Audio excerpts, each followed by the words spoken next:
Well, that's a bit my office, the altar, the spiritual place in the office. Of course. Let's start with the painting. This is a painting from a refugee, a Vietnamese refugee, who painted inside too the genocide in Cambodia. It's around 1980, 1981. I had in our mission in our office before several pictures, terrible pictures of the genocide there.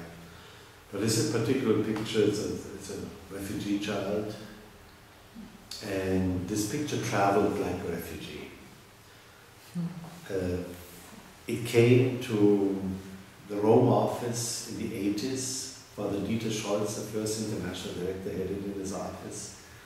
And then he gave it to the mission office in Germany, because the mission program, my predecessor, when I worked here, then he liked it a lot. So when I did that work for 7 years after my time in Africa, I then had that child in my office, always opposite me, looking at the person, the sadness, the pain, people in need, the refugees. So when I came to this office in 2007, of course this refugee child traveled again with me and is now here, its proper place in this office. It's together with the 3 generals we have there. On top, Father Rupe, who founded the Jesuit Refugee Service in 1980, exactly 30 years ago now, as a response to, out of compassion to the situation symbolized in this picture of the refugee child. The Cambodian refugee survived the genocide. I think both fit together. I've never thought much about it, I just put them there, but looking at it now, explaining, it fits, yeah. Here's the refugee, here's Father Rupe, his compassion, and then out of that grew that service, which then Father Kolvenbach, the General Superior General from 83 to 2008, who made the GRS grow and accompanied it. And now Father Nicolas, the new Father General since 3 years, who helps us to develop further. His message is always to us,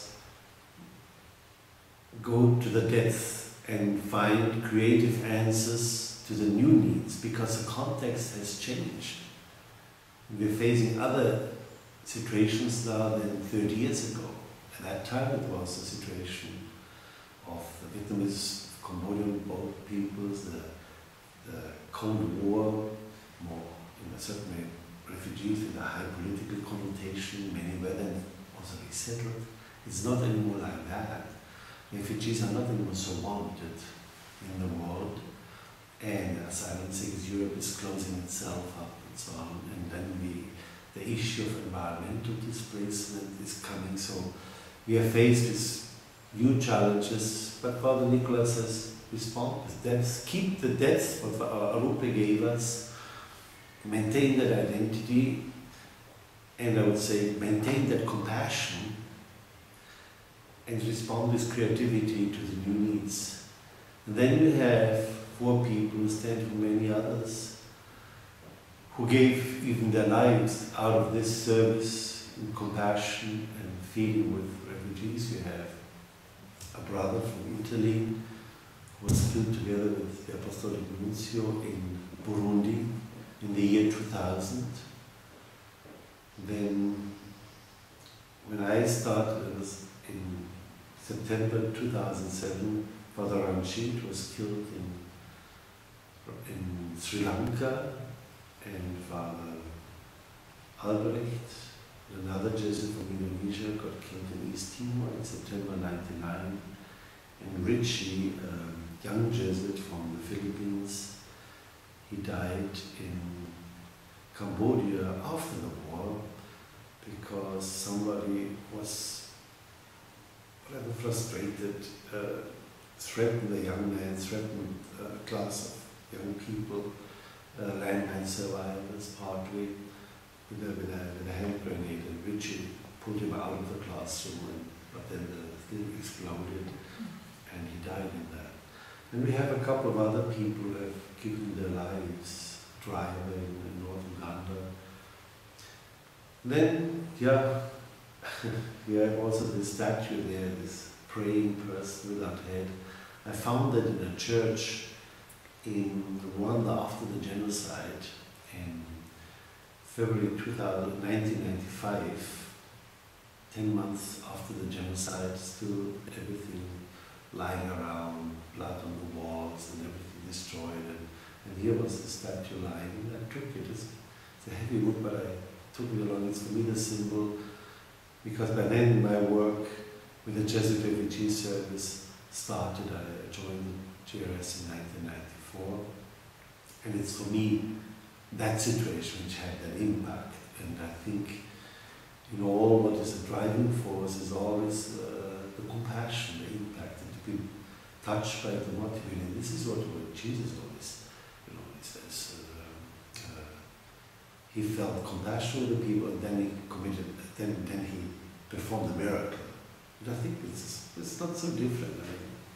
Not that saying the GRS is a miracle, but it is something out of that initial compassion of one man and others, a group of people.